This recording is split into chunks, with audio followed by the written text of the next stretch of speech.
Hey, everybody. So, if you're tuning into this podcast for the first time, my name is Elisha Holland. I am the founder and owner of Second Gen Entertainment. That is a film production company based out of Southern Kentucky / Northern Tennessee, depending on where you are, or if you've been in the military before, it's around Fort Campbell. And I have with me a special guest. His name is Christian Allen Ramirez. He is the owner of MediaArts, a Los Angeles Film School digital filmmaking graduate, and he is currently in school for his entertainment business Master's of Science degree with Full Sail University. How are you, Chris? Hey, Eli, I'm good, and thank you for having me on your podcast.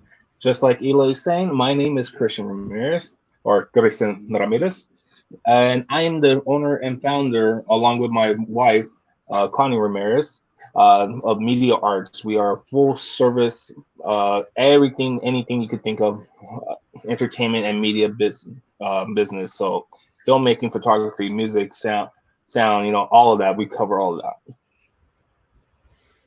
Cool. How about you tell me a little bit about that more specifically, like more in depth? All right, so yeah. So one, why it came to fruition, Media Arts, originally it all started as a photography business alone because just like you, I am a veteran of the United States Army, Fort Campbell, 101st Airborne Division, Air Assault, and Air assault.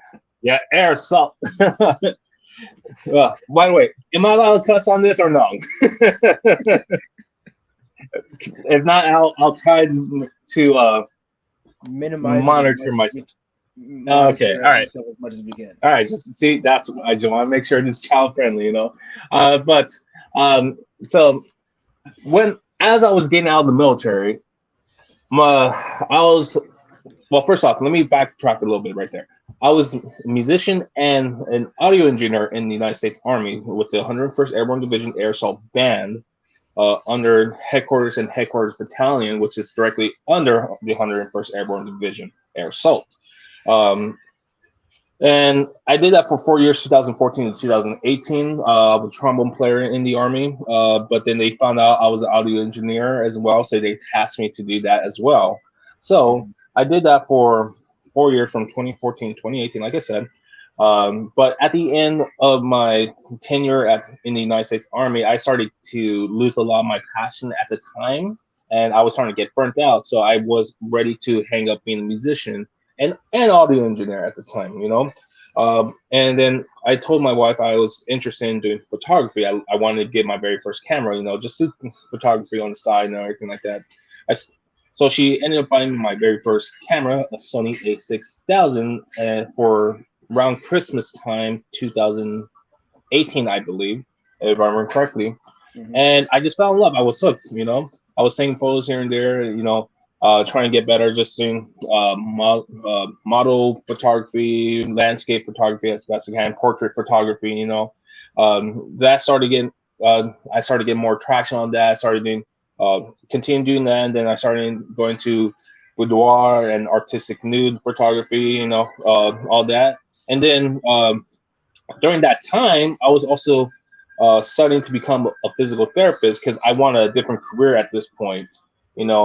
But my wife realized, like, she's seen it from the outside perspective, in where I'm like just tunnel vision, like what I want to do, but not really noticing that what I'm doing is not really making me happy. So my wife told me, like, listen, I know you want to do this and stuff like that, and you probably make a great physical therapist, but really you're not the happiest that I've seen you be. Whenever you do photography or any art, when you're doing music and audio, you're extremely happy. And she was right. I was extremely happy because I'm a creative from the start. I've been creative since I was what 10, maybe no, like 7 years old. Started. My very first What was instrument that? was the Like accordion. 1800s? Yeah. I'm decrepit. Yeah. If you wonder, I'm 33 years old right now, but I'm gonna be turning 34 later. But I'm ancient, according to some people. And I recognize I'm ancient. Yeah, you probably hear my son in the background. He's going to be turning 5 later this year. But so I picked up the camera and I started getting more involved with that, trying to reach out to more models and stuff like that. That's where my first business, thank you, baby, coffee time. that's where uh, that's where the my very first original business was called Howling Puppy Snapchat. I cringe at that name now.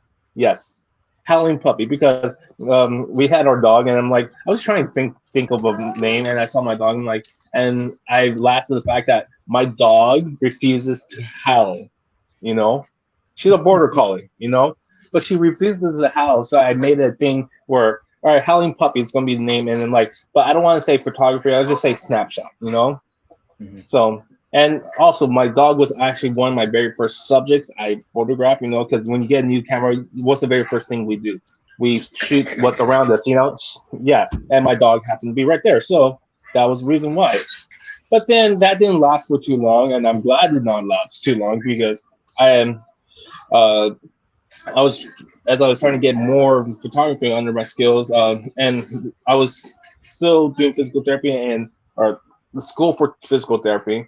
I realized that this is not really what I wanted to do. So my wife said, "Why not consider going to school for photography or something similar to that?" And I told her well, there is a school that I've always wanted to go to that I originally planned to go to, but a section of that school, the Los Angeles Film School, originally I wanted to go to their recording school for audio back when I studied audio the first time.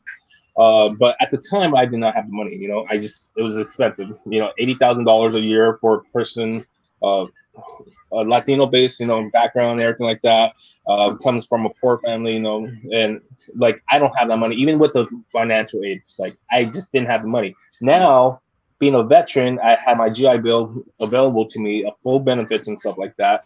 That allowed just open the door just to get me into that school. So I told her, let me let me check it out. Let me check out the cinematography program or directing program. See which one I want to do. I ended up doing landing on doing the okay. So sorry, I'm moving a little fast. So originally I started on with the online program because we were still living in Tennessee at the time, and I did the digital filmmaking. But then 8 months later, my wife got her separation papers from the military that she was getting medically retired. So when we found that out, we were on a really high speed pursuit at this point to move from Tennessee, move to California. But at the same time, uh, I then had to call the school, be like, hey, explain to their, tell them my situation and stuff like that. They hey, listen, look, I'm moving from Tennessee, going to California, and I'm trying to transition from online to on campus because I was trying to take advantage of the veteran benefits. I get more money being able to go in person. So luckily, they were able to fast forward me in that process, and I was able to immediately start on campus when I got back. Literally, my very first class for on campus was the day we pulled in. I was actually still 2 hours late to that class because we were still driving through California. We didn't pull into my mom's place, uh, yeah, we didn't pull into my mom's place until I think 10 o'clock in the morning. My class started at 8:30 in the morning, and I'm like, all right, I'm dead tired at this point. I'm literally have no sleep, 18 hours of driving, and I told my wife, all right, I love you, and my sister was also with us because she was helping us move. Let's say, all right, love you both. All right, get on my car. I gotta go to school. Time, because I used Google to try to plan that drive before in the event that I got a job out in LA. So how did it only take you 18 hours when it says Well, from okay. where we're at? Well, okay. So Y'all we drove did with it the in ship. 2 days.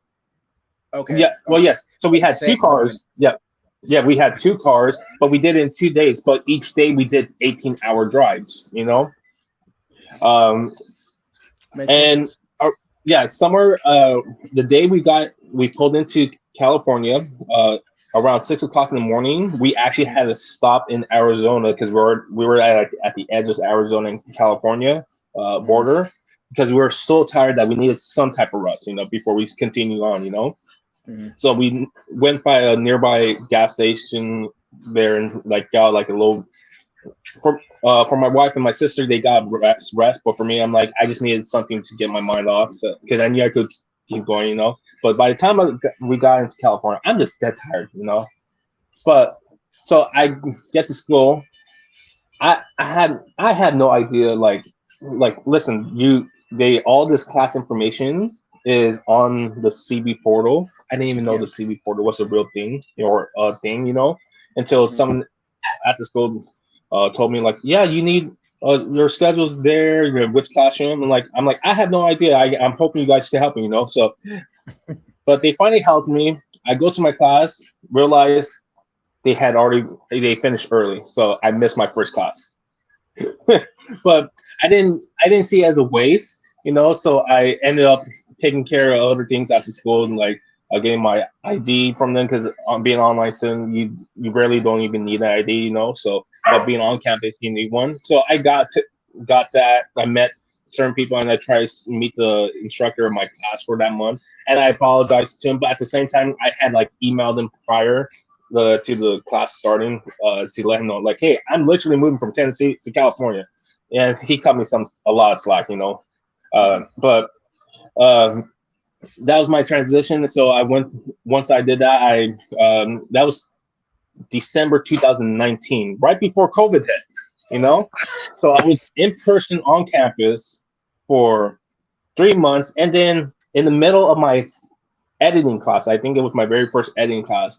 Um, uh, we were editing, and then we were told to go home. I'm like, okay, I had no idea. I don't at this point in my life, I stopped watching the news and stuff like that because at this point there was just too much like political stuff happening and everything like that. Like I know I have my own beliefs and stuff like that. Other people have their own beliefs, but when it starts getting bombarded to you, it's like you just stop listening altogether. So that's what I did. Yeah. I ended up stop listening. So I had no idea that COVID's a thing, COVID or what the hell COVID is. They just tell us go home, and then we get email saying, "Hey, we're going to close the school down for a week. A week passes. All right, the school is going to stay closed for another 2 weeks. Okay, another 2 weeks happen. Yeah, we don't know what's going to happen. 2 years later, they were closed for almost 2 years. For be able to attend on campus.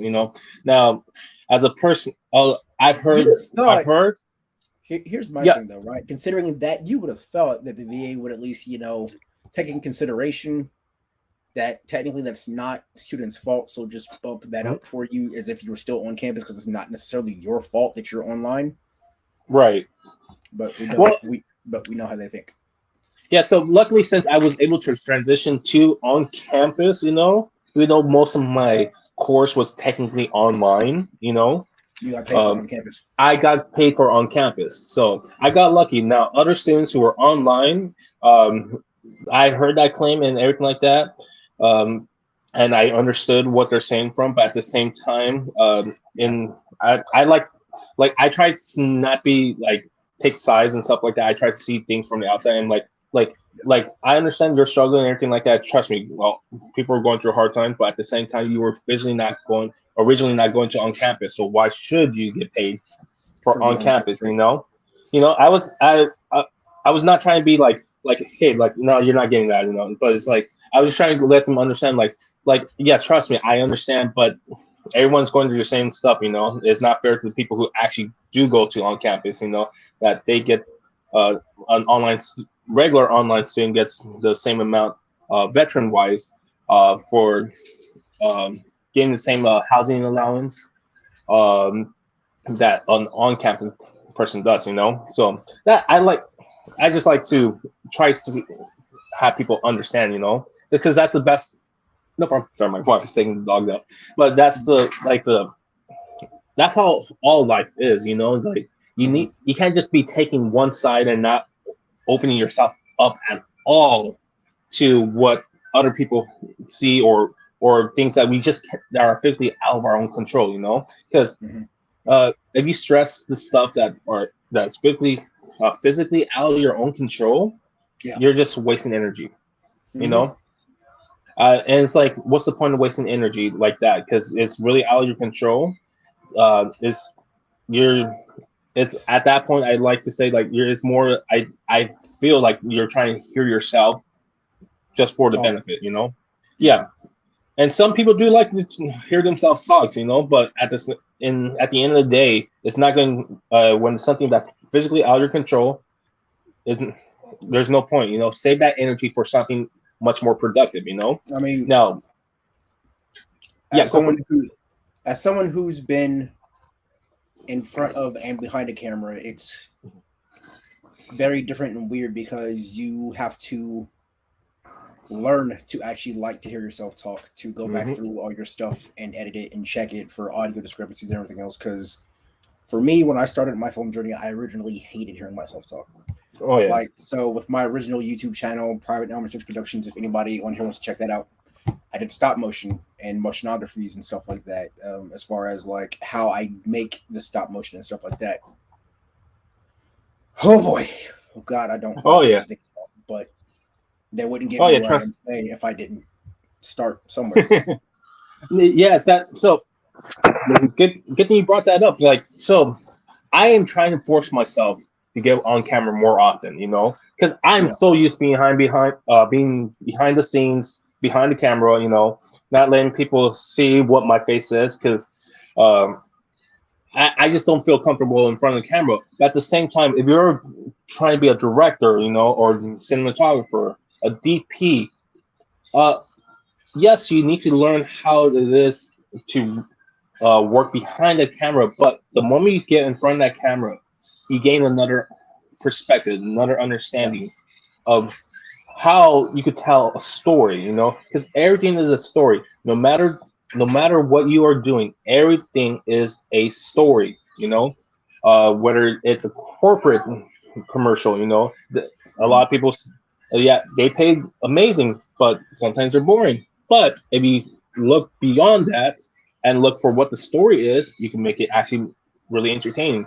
That is why when I tell people, "Oh, I'm willing to do that corporate job," you know, and like, "Oh, I'm sorry for," I'm like, "Why?" I enjoy it because I see the bigger picture, you know. Yeah. It's like, don't limit yourself. Like, you want to see the bigger picture out there, you know. Always look at the stories and see.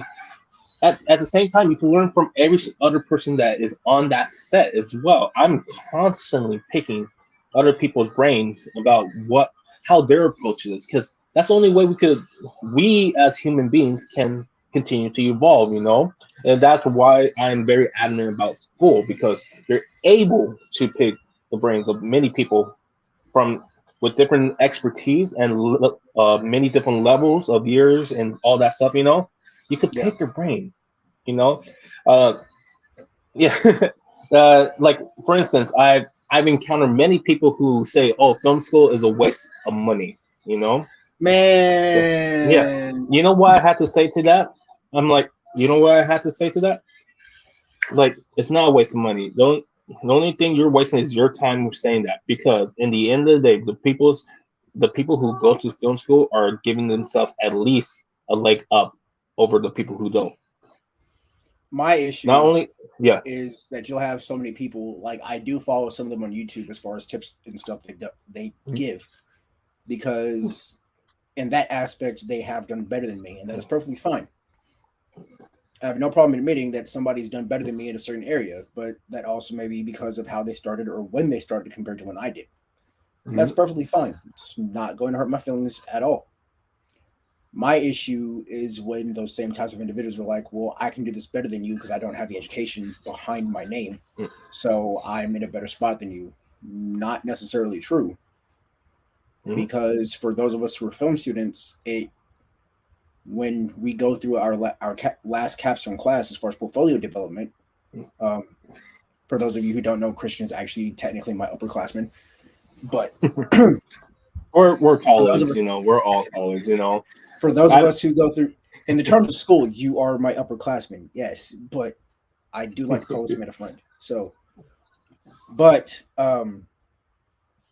in terms of relationships and everything else in portfolio development, we develop relationships with all of our instructors who have been in the industry 5, 10 plus years, who are career advisors, who their little job is basically like they are a casting director for the school Mhm. to get students into the industry somehow, some way. Mhm. Like, so my advisor, Marche, he is constantly sending me hot leads links where even if I can't make it to the actual Zoom call, he'll send me an updated list of the links each month as far as hot leads. Like, and some of them are jobs he sent me months ago that they're still trying to fill. So I'm still trying to get in contact with these people like, hey, do you need noobs who need Right. experience, who are willing to do whatever it takes to get that experience? Because I'm your guy. Oh yeah. That Like, yeah. So yeah, that's one of the main reasons why I say I personally feel bad for the people who don't go to film school and then they try to trash talk film school, like, and say, oh, it's way too expensive. You could make more money uh than going to school. If that's your end all be all argument, is the money situation, then you're really not gonna be happy. Because I've met yeah, a lot of these people, and uh, and I understand. Look, I understand that we all have to make a living and want to make a fair living and stuff like that. But if money is the only thing that you think about in this world, you're not going to be happy. And you're not going to get too far. You know, well, my thing like is money in competition. yes. So Like, yeah, how can go I for it. work with, like, so for me, right? So let's use your relationship as an example. It's the fact of it really started because I needed advice from somebody who's been through school before, and Right, I found you. right, And so then, like later in this video, you've recommended me equipment that I've been looking for and waiting to get. Or just we'll have random conversations where we're just talking about tips or mhm, ways I can approach conversations or do things better. Versus I have had other people I have business relationships with where they're constantly trying to tack on tasks for me. And while I've told them it's not about money because I love making film, right, but there has to be a respect for the art and the craft there at the same point in time. exactly. And if there's not, then that relationship can't last. Hmm. But to approach any person who is trying to work with you as if you are better than them or making everything into a competition, how can you expect a relationship to go far versus for someone who is mutually respective of your knowledge of what it is you do, what it is you bring to the table, and then vice versa?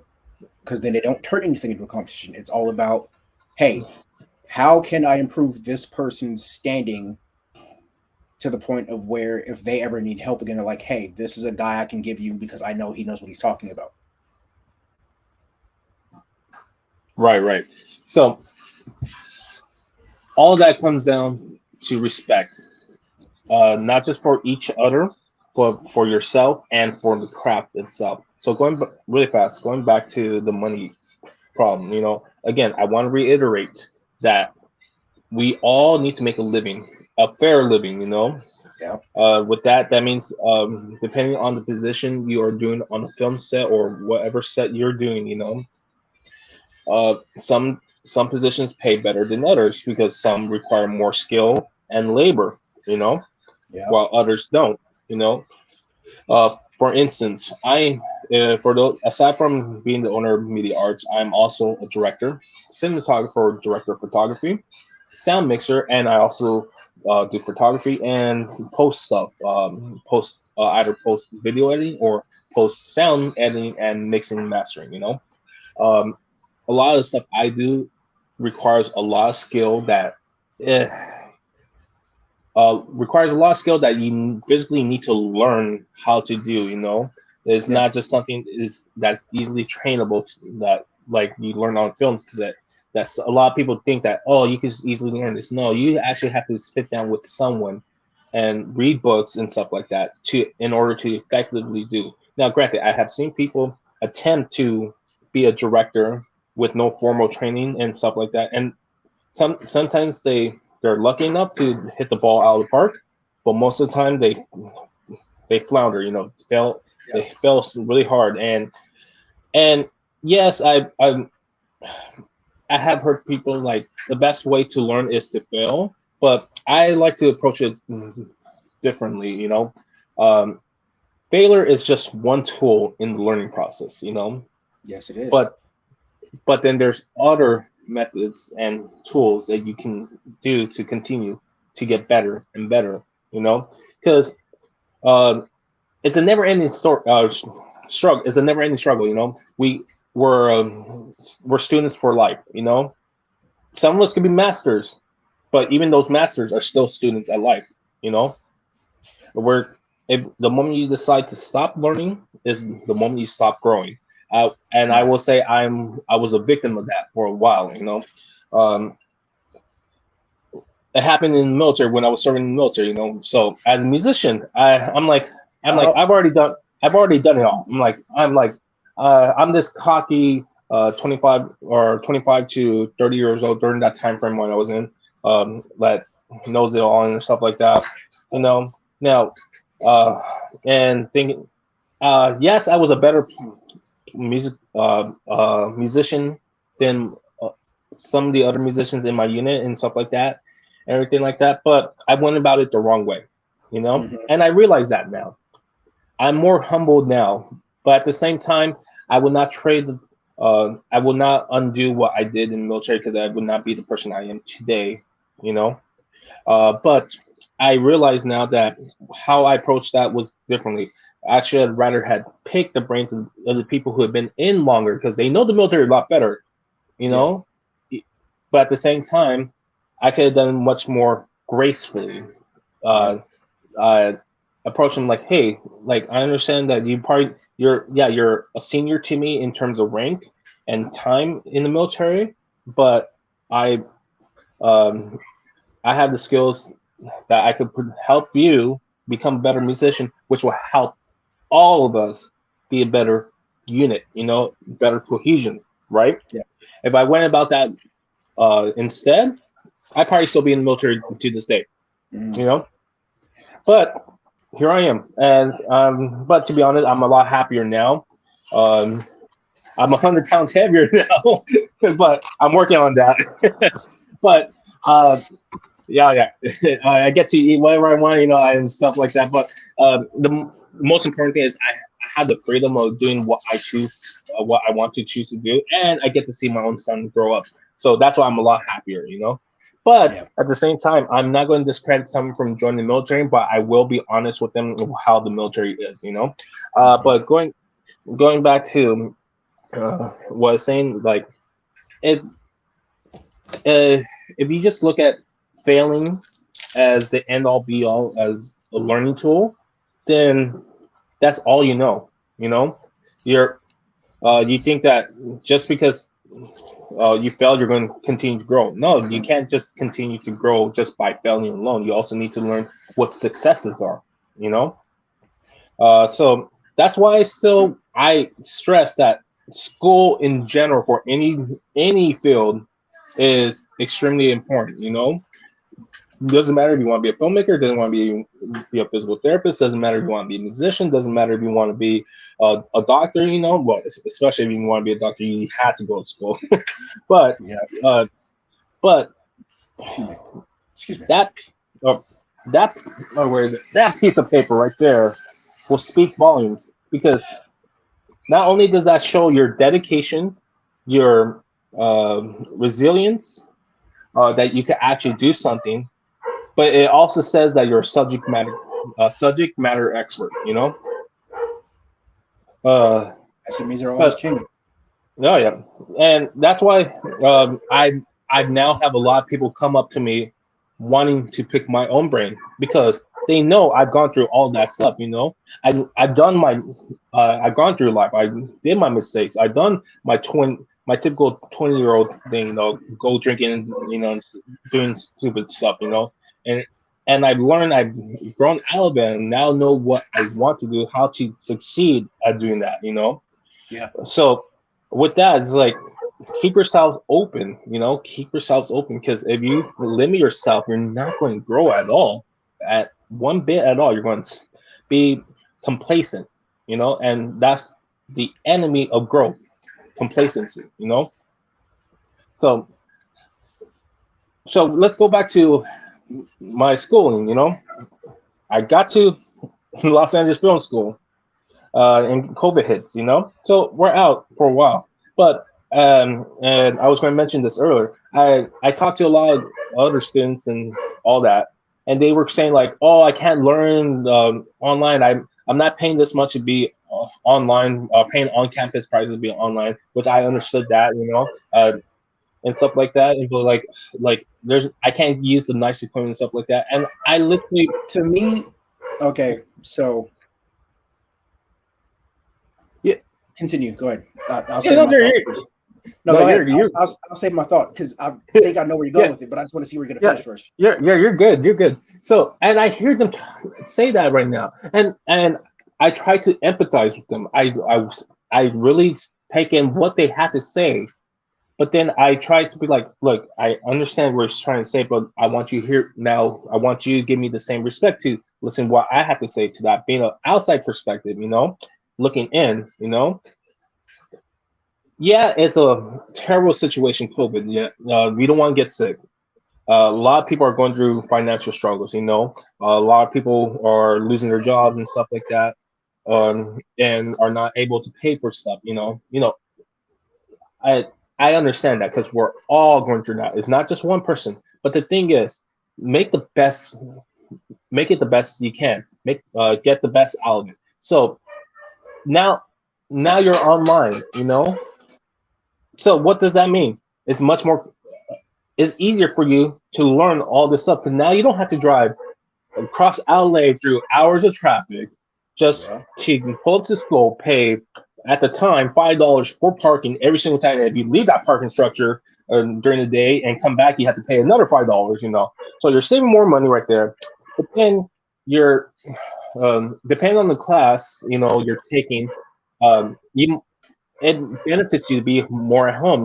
If you could try to create your own projects. You could you were so allowed to rent equipment from the school as long as it Exactly. didn't Yeah. yeah, as long as it didn't interfere with thesis classes. And really fast for those who don't know, on campus, the final big project is called thesis, where online is called capstone. They're pretty much the same thing. Just the difference is capstone is they want you to work as an individual one man band filmmaker, where a thesis they want you to think more in terms of how Hollywood works, working as a team and having multiple people on set doing their dedicated roles. So that's different. But in the end, both achieve the same thing. They produce a film. You know, but I as just long yeah, go for it. so thinking about it, right? I just feel like it should be thesis with everyone. Only difference being that you have to understand with online students, they might not necessarily be working with people who have that same degree or who are in that same program, but have experience that's necessary to fill a certain role. So Right. for me, had it been an actual thesis project where I had to work with an entire group of people, that I start in full sail in a couple months, but my father-in-law already has his bachelor's in business admin, and he's constantly pitching different ways and ideas to me on how I can make the budgets that I have or the equipment that I already have work for me, because it's not always necessarily about upgrading it and thinking that'll help. It's Right. what ideas do you have going on up here that you can put to a screen right here. Mm-hmm. And when you can finally figure that out, anything else is possible. You just have to figure out your team. If you have one that doesn't want to work with you, fine, do it your damn self Oh and yeah, keep going. exactly. And so that's the reason. That's the main reason why the online programs have a capstone versus on campus has a thesis. Mm. Because on campus you're surrounded by other students. Uh, like-minded students that want to get Excuse me. on as many. You're good. They want to get as on many sets as they can. To get that experience. And that's why when I did my thesis, I was able to find all these people. Whereas for you in your situation, you're in Kentucky, Tennessee area. Uh, there's not that many students that I even know of. Or in that area. That are from What LA everyone films. tells me, Yeah, most of ours are either in Nashville or in Atlanta. And yeah, even in Nashville, it's like they're all most people who want to do music videos more than anything else. Like right, I have right. recently just joined the Nashville Filmmakers Network, which is fine. But it's like trying to get people to help with jobs like that more so, especially knowing that you're a recent grad student, so you don't have a lot of funds available to you, Mm-hmm. is a thing. And some people understand that, some people don't. Other people, they don't care as far as getting paid because they just want the credit and they love what they do. Oh yeah. And either way it goes, it's fine. But I also just don't.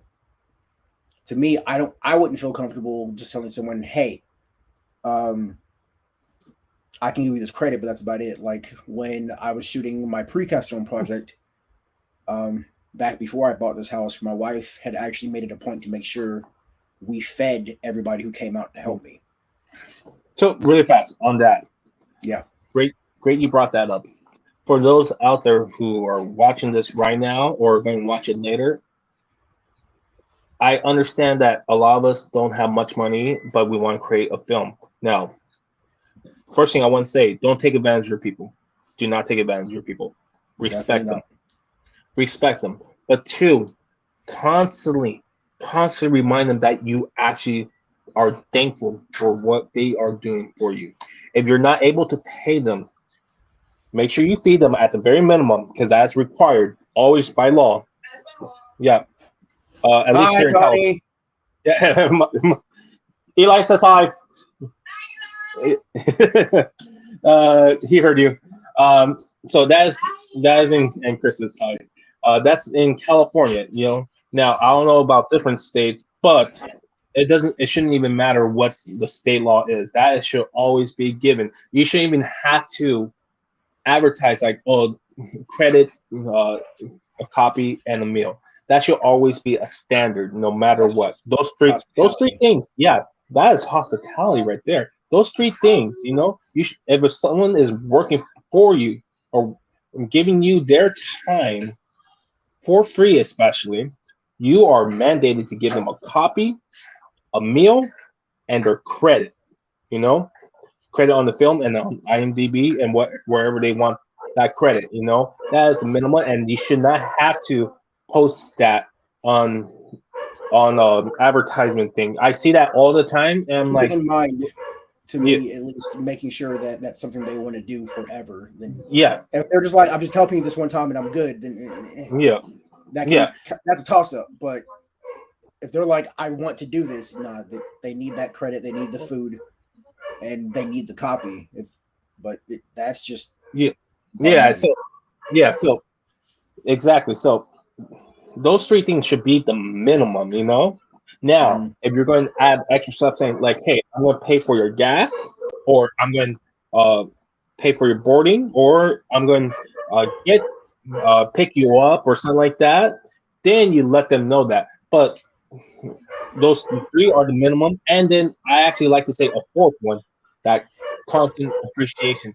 On my thesis film, when I was filming for my thesis from graduation from LA Film School, I didn't have much money. My wife and I, we shelled out I think like $5,000 for our film, but most of that went to equipment, Mm-hmm. uh, food to pay feed our people. And then I I think it was between those two and possibly permits and stuff like that.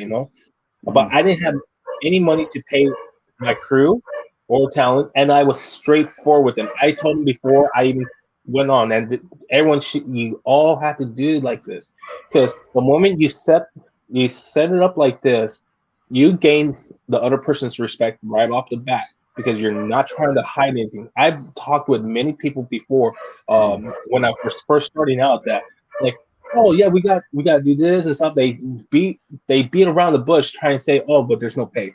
You know, it's like, no, I want you to tell me that first off. Don't waste my time. Don't waste people's time. You need to tell them straight off the bat before anything else continues. Is if there's not going to be paid, there's not going to be paid. But like, look, and this is how I told my crew and cast, like, listen, before we continue, I want to reiterate in case you did not read in my description. Unfortunately, there's no pay in this. And I'm looking for people who are willing to help me and my wife and our producer try to produce this film. And If you're not willing to, I understand completely, and I'm not going to hold it Speaking of against you. which, speaking of which, when's the premiere date? Because I need Oh. popcorn and yeah. Okay, so for those who don't, you don't know, I actually just completed my short film, my thesis film that originally started when I was graduating from LA Film School, but I graduated and then it was still not complete. I just finished it a couple of days ago. The film's called Workless, based off true events, off my wife's story. Um, Talking about military suicide, or sorry, military mental health, depression, anxiety, all that PTSD, and hints at suicide and stuff like that. And I asked my wife 4 years, I think about 4 years ago, if I could write about her, and she gave me permission to. So I wrote it, and this is the film that I ended up shooting on my thesis film, and it finally we I finally finished it. Um, it's officially out post production, and I had submitted it to a few film festivals. And so for the next year, I'm gonna be submitting to film festivals, as they open up, So technically, the world premiere would be whatever first festival accepts it. I just don't. Again, I don't have the budget right now to be able to do like a big grand um, premiere. I wish I did. Yeah. But I'm working. But we work with what we have. So, but with that, um, once Like, once it finishes its festival run circuit, I'm going to try to hopefully sell the piece. If not, then I'm going to release it on YouTube for the public to watch. so my father-in-law asked about the documentary project that we had to do, because I did mine over love and sacrifice as far as military spouses. Mhm. And for me personally, knowing the amount of sacrifice that military spouses go through and the time frame the school wanted us to do it in, I wasn't really satisfied with that. Mhm. Um, so my plan is to actually redo it. Mhm. And part of me was debating on doing it as an episodic series because of the fact that the entire street that my in-laws live on, it's all special forces veterans and spouses. So they know more than anything the amount of crap they go through Right. and the amount of sacrifice they have. Um, but after that, it's just how far do I want to take it, or would I rather do it myself or sell it or anything like that? Right. But I don't know. So, what I like to say to that is first, for anyone who's making any film, realize that if you work to perfection, you're never going to finish the film. Because perfection is a subjective thing. Yep. There's no such thing really as a perfect film. There could be extremely strong films. And or on the other spectrum, a really weak film. In terms of story or whatever. But don't stress yourself too much on perfection. Oh no, But I'm not expecting it to be perfect. Oh no, no, no, But no, no! But this is not towards you. This is, I mean, for everyone. But don't stress yourself for perfection. But what you should stress is to make a strong, great, get to great film.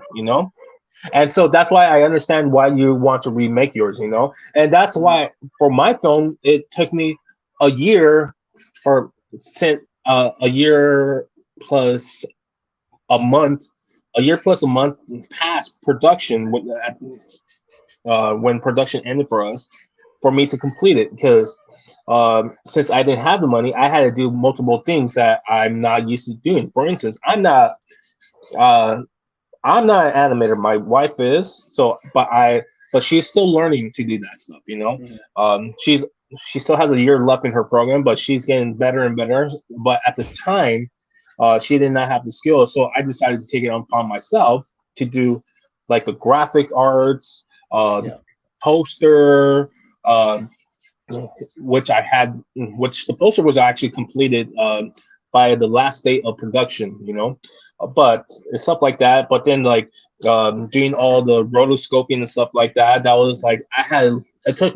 I spent months, just doing a simple rotoscoping because I remember I'm Professor like Wesley I said he hates doing no that. no yeah, and like all I was trying to do was a computer screen replacement, and I'm going to be honest, it didn't come out that great. But at the Mhm. same time, I went back to the don't work towards perfection. Peter McKinnon says, uh, shoot, what did he say? It was around. He mentioned something about um, perfect isn't always better, you Mhm. know, because it goes back to what I said. If you work towards perfection, you're just not going to finish a film. It's always going to stay in in front of your computer screen rather out to the public, you know. And because what's the end goal for us filmmakers? We want our films to be viewed by many audiences or as many people as we want, you know. So Mhm. uh, that is why it took me a few months and to get everything because I was just trying to make it at least look good enough for it to pass, you know. Now, if I had the budget and the people, then yes, it wouldn't have taken as nowhere near as long. It probably take like a day or two for that person to do it, you know. But since I was the one who did it, it took me a while. But at the same time, I told my wife, "That's it. I had enough with this part of the film. I'm going to accept it as it is and move on to the next stuff." Because if I had continued doing that, the film would not have been finished, you know. Yeah. But but sometimes you just have to let the baby grow on its own, you know. Mhm.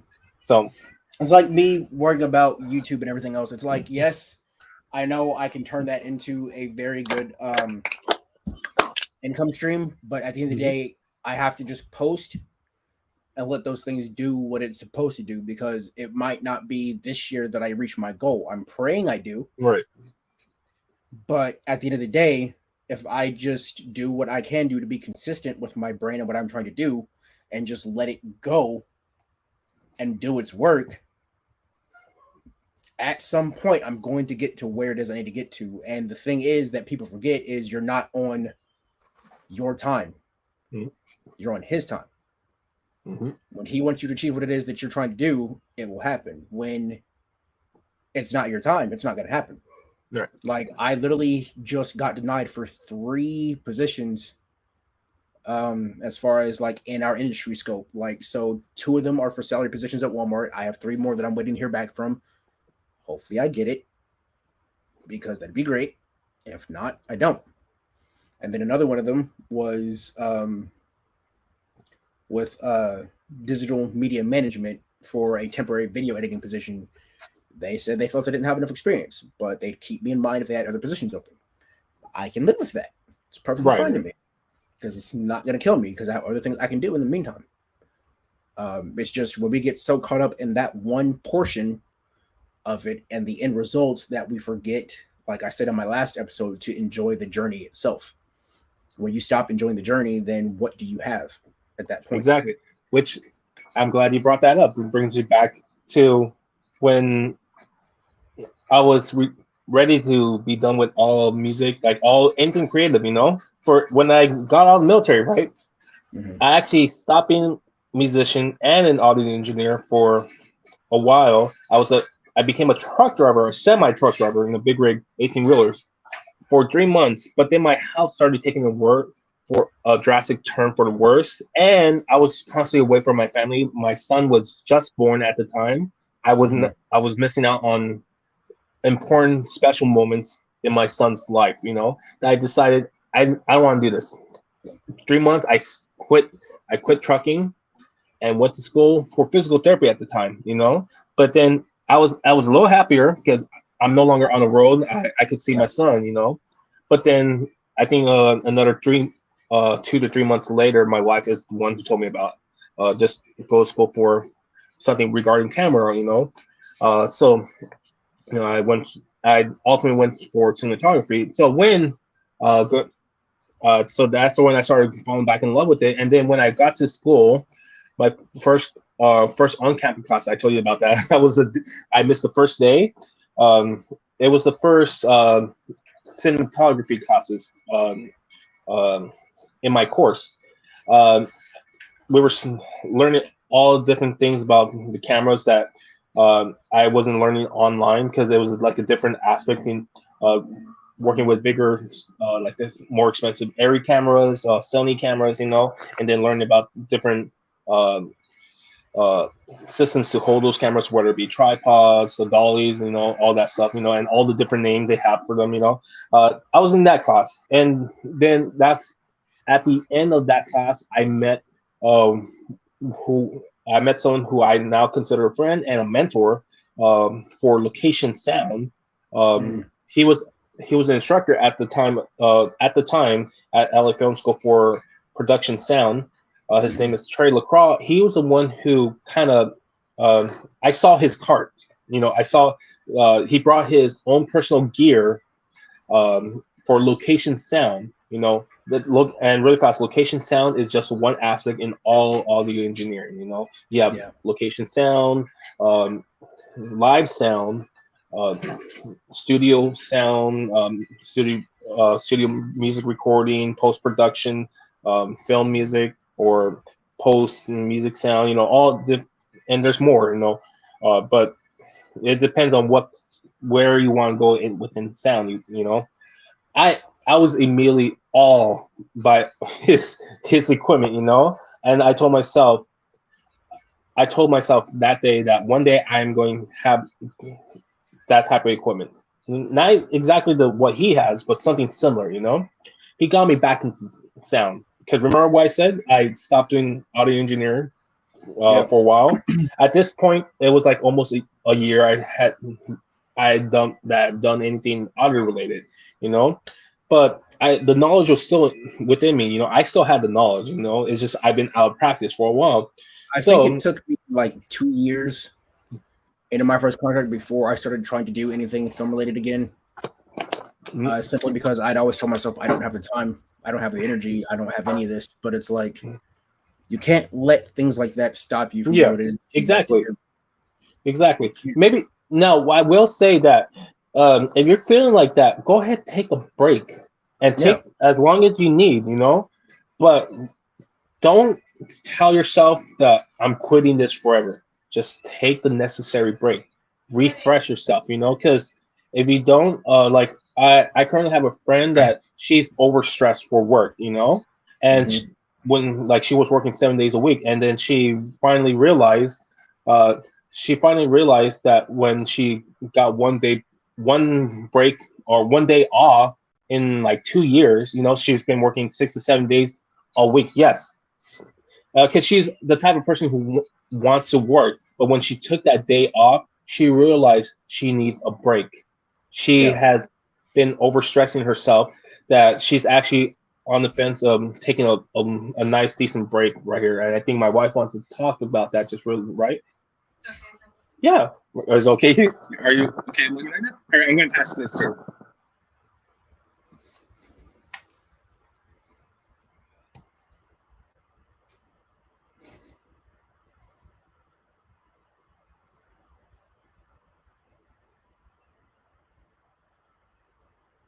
Hi, Connie. But no, I can't hear you. Did you disconnect the headphones?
Can you hear me now?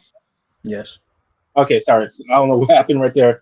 Kind of got parts, but but that was my beautiful wife. She wanted to tell her, just say, um, I'm going to tell it for her. But she just recently took a break from her regular 9 to 5 job at Knott's Berry Farm. That way she could solely focus on school itself. Hmm. Uh, and because she's super close to graduating, she's a year out, and you would think a year, oh, that's still a long time. Not when it comes to LA Film School. Once you hit that last year, it's like It's everything just starts speeding up faster and literally. faster. And that happened with me. The moment I hit my last year and I was thinking thesis and graduating, everything just happened really fast. I got extremely stressed out. So Hmm. yeah, so for those, like, we have friends that need breaks. My wife needs a break. I need a break. Even Eli needs a break. Realize that we are human beings. Yes, we can work and stuff like that. But if you need a break, take it, because this goes to something I think I truly care about is your mental health and your physical health. If those two Hmm. things are not in check, you are not going anywhere. Even if you're going to school and trying to learn, you're not going to take in as much, if at all, anything, and it's just going to hinder you, and then it makes you think, like, is this really cut out for me? You need to make sure everything is in check. If you need to talk to someone, reach out to a friend. Like with Eli, he knows that if he needs someone to talk to, I'm here because I've been through it.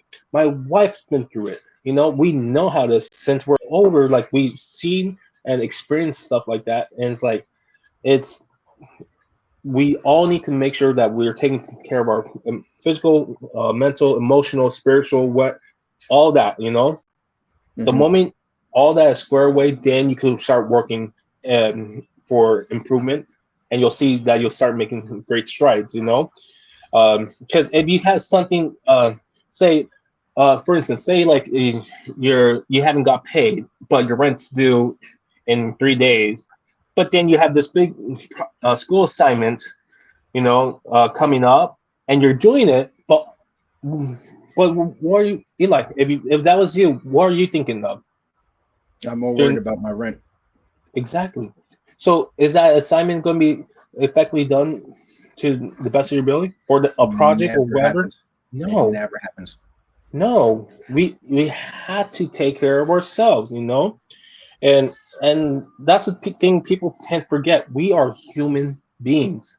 We need to treat each other with respect and with understanding that a lot of us will go through stuff, or excuse me, all of us will go through stuff, at one point or another. Then, and it's never going to be the same thing, just because one person's struggle is not the same as another's, does not make that person's struggle any worth any less. All Hmm. right. A lot of people need to understand that. It's like we all struggle Okay. in our own way. I'm assuming I froze for a moment. Sorry. Oh man. But yeah, you take care of that. That's why at one point I said I was in a rut for a long time. It took me a while to get back on the bike, start pedaling, and when did get back on the bike, I started pedaling slowly. I got back into audio. I was doing photography, cinematography, but then I started doing directing. Now the only thing I have not really done um, fully again is music, only because I've personally done everything I want to do as a professional musician. Yeah. I performed for 250,000 people at the Indianapolis 500 101st running in Indianapolis, Indiana. Oh my God, how many times can I say Indiana? But Too many. that's I'm already yeah, tired of it. yeah. But that's one thing. I also got to perform at the Bridgestone Arena, the Nissan Stadium for Times, one of the Times Games halftime show for Veterans Day, multiple times. I've done stuff like that. So as far as music is concerned, I've done it all that I want to do. You know, now, but I do tell people if if you want me to get into music, you gotta pay me because that's the only way you're gonna get me, you know. But but as far as that, everything else, it took me a while to get back into it. It's like, wow. And now I'm really getting back to taking care of my physical health again because I was able to finally get a hold of my mental, emotional, and spiritual health, you know. Yeah. But now I'm working on the physical health to get that, to get all aspects. And I know I have it this time, you know. So yeah, so now let me finish. I haven't finished my background. So uh, I went where I met Trey LaCroix. I got me back in sound, and I I bought my first field recorder. You know, a Zoom F6. I got a couple like a month later. I got my first paying job for $150. Not much, you know. You know, which is like three hundred I mean, dollars for at least you got paid from your yeah, first job. I yeah, never got exactly. paid from my first job. But everyone's journey is different, you know. So it was a 2 day job, and um, I was able to do great. You know, it was not school related; it was actually outside things, which was good, you know. Yeah. And then a few months later, my wife, my lovely wife that you all just saw, the same one that bought me my Sony A6000 as my first camera, bought me my first uh, I guess you could say professional recorder, Mhm. Zoom F8N, for Christmas in 2020, I believe, or I can't remember when. Um, mm, yeah, so I used that religiously for a lot of the jobs I had. Uh, and while I was working while going to school at the same time. So um, doing most of my, even though I was studying cinematography, most of my jobs were in sound because I had gone to school for sound like a decade prior ago, you know. So I Mhm. was just realizing the skills while I was studying cinematography a lot more because I don't feel at that time I didn't feel comfortable taking on a job as a cinematographer, you know, Mhm. or anywhere in the camera off. You know, I still felt like I needed to put in my hours, you know, get my boots dirty, you know, put in the years. But uh, I did that, and now I met a lot of great sound mixers in LA. A lot of them who've done work on like things like The Mandalorian or La La Land. You know, I met them. I'm friends with some of them. You know, but I've been able to grow from them because just because I'm more humbled now, being older. Mhm. You know, yeah. A lot of people tell me, "Oh, you're not old." I'm old once you've gone through the military, you're old. You're older than most people. So you understand. You understand. You 26, know. 26 with a damn back to Yeah. physics in his 50s. All No. right, cool. No. I like to say I'm a 60-year-old in a 33-year-old body. You know. But yeah, and so I humbled myself. You know, if it was me prior to the army, I would have been more cocky. You know, and stuff Yeah. like that. Like, don't get me wrong, I have my cocky side and like my stuff and stuff like that. But at the same time, now I back myself up behind it. But I don't do it too often now. I'm learning not to do it. You know, I still do it every once in a while when I don't mean to. But it's something I'm trying to work on. You know, but sometimes you have to be, you know, so that way people know, like, look, this guy is the deal, or this gal is the deal, you know. And Mhm. you want people to know that you know your stuff. I was about to say another word, but So, and yeah, go for it. Oh yeah, and really fast. And then I graduated back in June with mhm. my bachelor's in digital filmmaking. So, which now I'm in my master's program. It's like at the end of the day, um, everything from talking with you, no matter what conversation it is, whether it's this one or any other we've had, everything comes full circle. Hmm. Everything.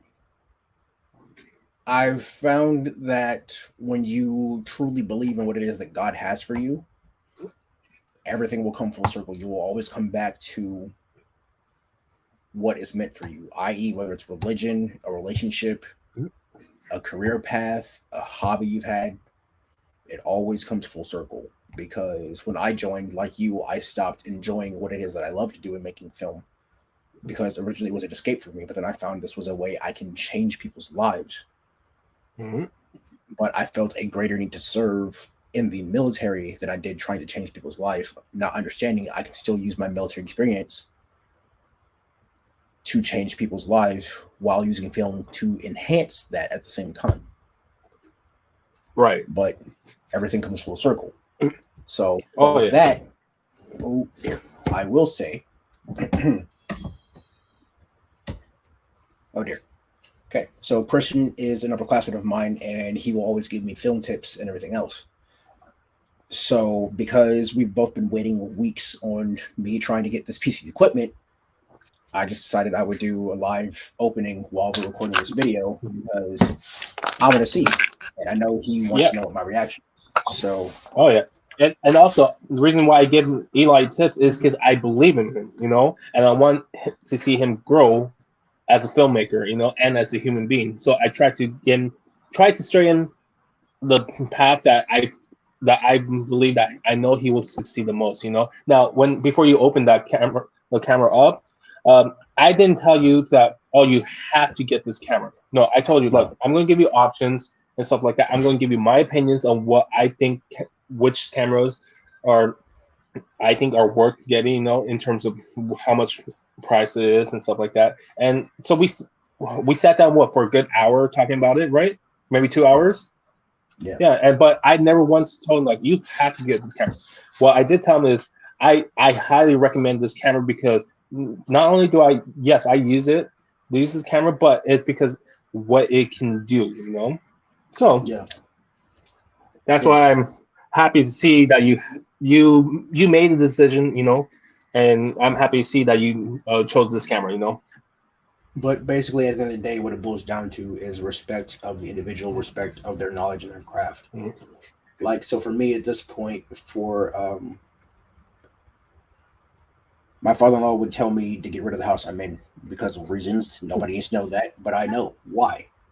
But at the end of the day, for me and my family, I have made the decision that we're going to stay here and try to fix it. But I have to remember, if I want his help, he needs to know these things, and as far as why. But that's not why we're here. We're here for me to open a box. So, what's in the box? What's in the box? What's in the box? Oh my God, we're not back on Campbell. Stop. It's not a Connex. You smell the beef? Or whatever that phrase is. More bubble wrap. All right, cool. For those of you who don't know, Eli will be enjoying himself with that bubble wrap around his kids later. Shut up.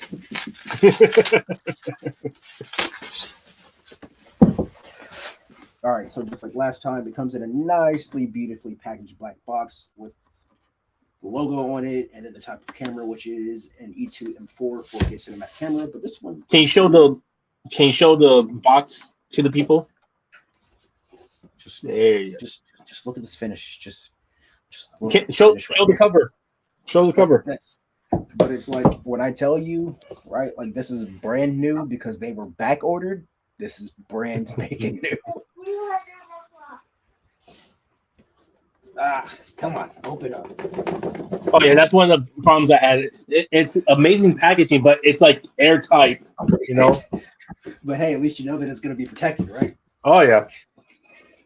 All right, so quick start guide in here. We have it in Chinese. Still don't speak it, but it's the limited warranty and the caution.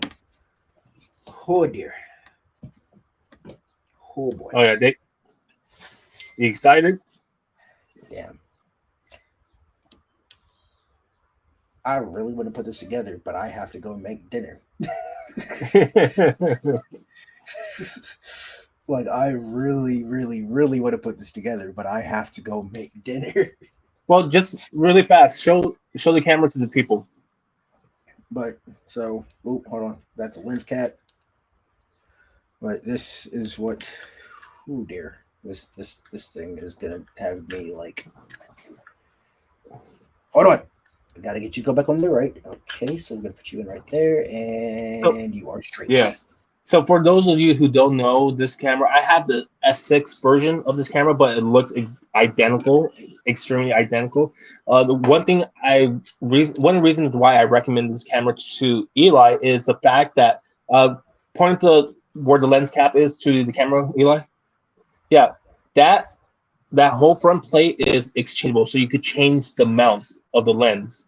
So he currently has the micro four thirds mount on, but if he wanted to, he could put on EF lenses, E mount lenses, PL lenses. You know, that's one of the reasons why I told him you should really consider this, because if you ever work with other lenses, you could easily change out the mount. You know,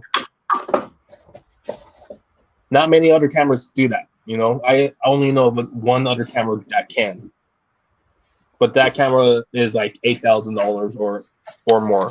You know, for this one, your version was what, 1,500? Yeah. Yeah.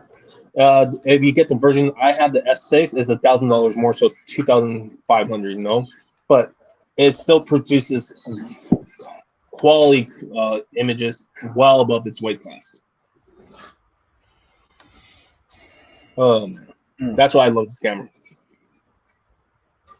I'm excited that you have it too, man.